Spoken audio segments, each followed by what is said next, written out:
সুমি বৰাই কেনেকৈ ঠগিলে অসমৰ মানুহক ট্ৰেডিঙৰ জৰিয়তে বহুত অসমৰ মানুহক ঠগিলে আৰু সেই ঠগাৰ সিস্টেমটো কি আৰু কেনেকৈ ঠগিলে অসমৰ মানুহক সেই বিষয়ে মই আজি আপোনালোকক সবিশেষ জনাম এই ভিডিঅ'ৰ জৰিয়তে।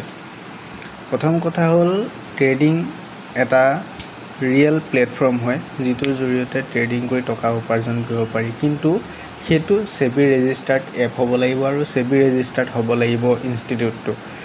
তাৰ পৰা শিকি আপোনালোকে ট্ৰেডিং কৰিব পাৰে আৰু টকা উপাৰ্জন কৰিব পাৰে। ইয়াৰ বাহিৰে আন কোনো ধৰণৰ সেবি ৰেজিষ্টাৰ্ড থকা ইনষ্টিটিউটে আপোনাৰ টকা ডাবল কৰি দিব নোৱাৰে আৰু টকা ডাবল কেতিয়াও নহয়। মিনিমাম 10% to 15% আপোনাৰ ট্ৰেডিঙৰ জৰিয়তে লাভ কৰিব পাৰিব। তাকো ট্ৰেডিং যিটো সেবি ৰেজিষ্টাৰ্ড হয় তাত সম্পূৰ্ণকৈ লিখা থাকে যে 10 জনৰ ভিতৰত এজনেহে দিনটোত প্ৰফিট কৰিব পাৰে, তাৰ ভিতৰত আপুনি ৰিস্ক লৈ যদি কৰিব বিচাৰে কৰক, তেনেকৈও থাকে। কিন্তু এতিয়া কথা হ'ল সুমি বৰাই কেনেকৈ অসমৰ মানুহক ঠগিলে এই বিষয়ে কওঁ শুনক। বিশাল ফুকনে সুমি বৰাক জোখতকৈ বেছি পইচা দি কেনেকৈ ভাল মানুহক ট্ৰেডিং কৰোৱাই ভাল ৰিটাৰ্ণ এটা দিব পাৰি সেই বিষয়ে কৈ কিনে সুমি বৰাৰ তেনেকৈ মানুহক মাতিব ল'লে আৰু ট্ৰেডিঙৰ বাবে বুজাই পৰাই মানুহক ঠগিব আৰম্ভ কৰিলে।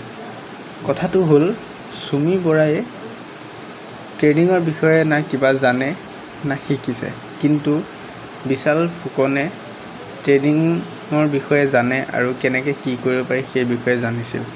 সুমি বৰাই ভাল মানুহক তেওঁৰ লাইফষ্টাইলৰ বিষয়ে কৈছিল আৰু সকলোৱে সঁচা বুলি ভাবি সেই টকাখিনি নিজৰ টকাখিনি সুমি বৰাৰ থ্ৰুৱেদি বিশাল ফুকনক দিছিল। এতিয়া সুমি বৰাই যিখিনি ভুল কৰিলে সেই ভুলৰ শাস্তি পাব।